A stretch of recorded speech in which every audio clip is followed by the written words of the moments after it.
Nobody remembers the terrorist name. Isn't that something? Ahmad. Ahmad what? Come on, Peanut Gallery. His nickname was Mad. Because it was it was either or Mad.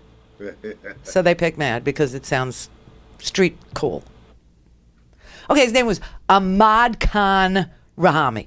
Okay, nobody remembers his name, right? Nobody remembers. But, oh my God, 3 days we're watching the TV since Saturday. Since Saturday night, we're watching 8:30 Saturday night, glued to the TV. Find the terrorist, get the terrorist. Oh my God, a terrorist. He built a pressure cooker bomb, and then we got the pipe bombs there, and then we got the suitcases on the street that was stolen. That's the law in New York. You find a suitcase on the street, you take the bomb out, you keep the suitcase. It's just how we are, okay? And then we go about our damn business. But honest to God, man, so nobody remembers that guy's name, but didn't we take him alive? He shot a cop. He shot a freaking cop. They took him alive, got him alive. He's alive. Saw him on a stretcher. Saw him there, all stunned and stuff, but he was alive. Dylan Roof, he was alive. All these people alive. I got tons of stories here about white guys building bombs just recently, not reported at all. Here's one. Man in Texas trying to buy explosives wanted to send a message by bombing a building, feds say. This is from yesterday in the Washington Post. Yesterday. Didn't make the news now, did it? If you don't read a newspaper, you'd never know you had a white supremacist out there that was making bombs in his house and was trying to blow up buildings. No, but they took him alive. Got a whole stack of white people over here doing really ugly things. Took them alive. They were all alive. They're all in jail, carving Nazi swastikas into their head with prison razors. Because they got there alive to the prison, right? Okay. You know... It is such an obvious thing, what's going on in this country. You got 102. This is just 2015. I don't have the numbers for 2016 yet. Okay, The Guardian has a series that they do in their newspaper. The Guardian, by the way, is the United Kingdom. You know, your Brexit people. They're just as freaked out by brown people as you are all of a sudden.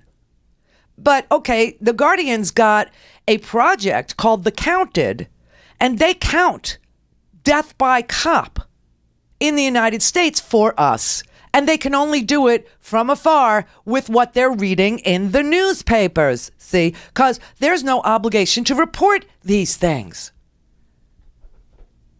You see, it's all voluntary. So by their voluntary count, I think they're up to 788 people in this country shot by police officers.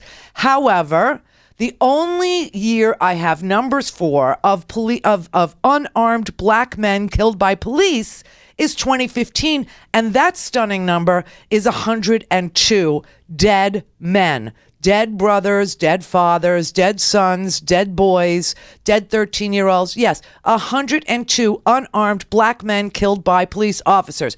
How many of those killers of unarmed black men actually went to jail?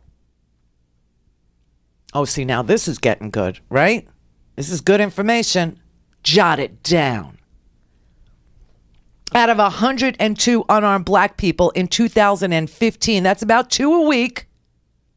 So, you know, we're ahead of the game. Probably nobody will get killed tomorrow or Friday because we already did our 3 if you count the little boy.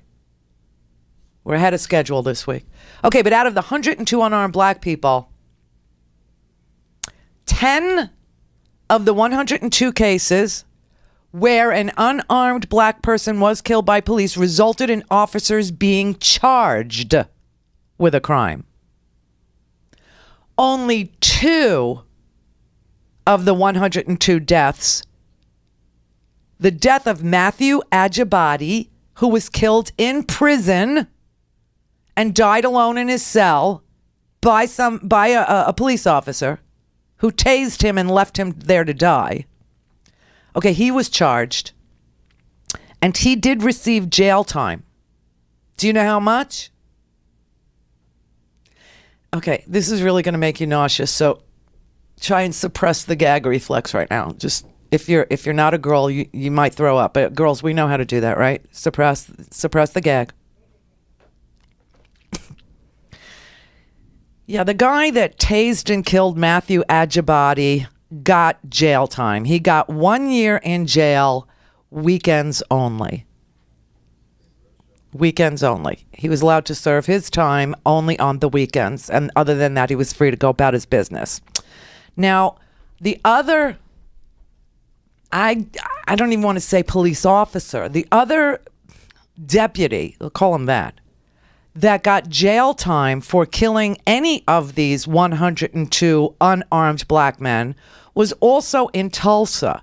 And you might hear people refer to, well, at least Tulsa prosecutes. Okay, here's why Tulsa prosecuted.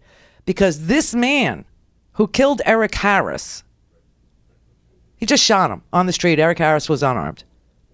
The man that killed Eric Harris was a 74-year-old real estate executive who was deputized by the Tulsa Police Department and issued a sidearm.